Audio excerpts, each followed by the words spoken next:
那喺屏东县天一县区4年前头摆代表民进党来参选嘅演艺人李世斌，挑战代表国民党参选嘅前屏东市长王金枝。佢当时王金枝拿到69000人票，赢嘅李世斌16000人票。4年过后，2-3年又拄到嘅王金枝本单是得强顺过关，不过更加上出现屏东建村嘅一个铁票过抢有上路嘅情形。2年前屏东市长选举，国民党又抢赢1000人票。故说2-3年，卢俊雄推出客家政见，希望帮助客家票赢。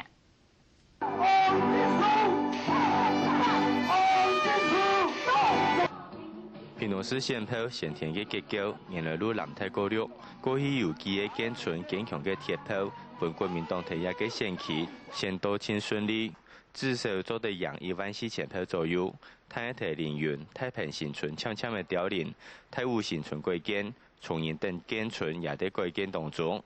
部分重整嘅国民党嘅人气力有不言落山嘅感觉。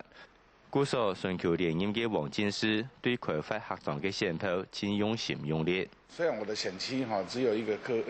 林落乡市客家乡但是对整个客家的这个地方的客家的我们族群的一个权益跟福利我长期都很重视所以我们也是未来在你看我们过去这一段时间像客家客语的这个认证各方面的一个推动，我想都有比较这个节庆客家的节庆我们尽量能够争取经费来屏东这边我们发展出一个节庆的一个这个项目民进党推出嘅李世斌有3个2年服务嘅基础，加上严重错希望。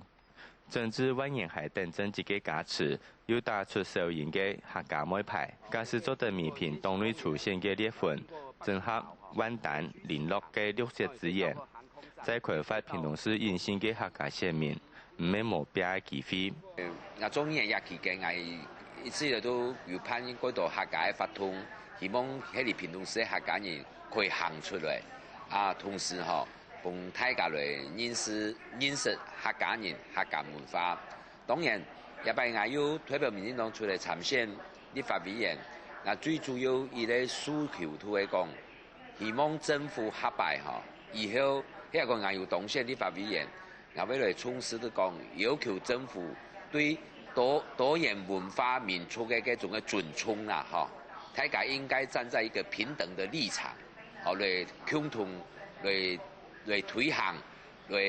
建構好嘅呀種嘅文化多元文化嘅嗰種嘅制度出嚟屏東市嘅政治版圖，藍綠嘅基本盤大約係6-4，但係上屆嘅市長選舉結果，藍綠兩方也悄悄嘅打平。目前南洋除了積極嘅鞏固建村鐵票區，還會尋求屏東市將中人口數將近33嘅客家鄉親支持。綠洋除了繼續開拓中間縣民，也強打客家牌來弄客家票源。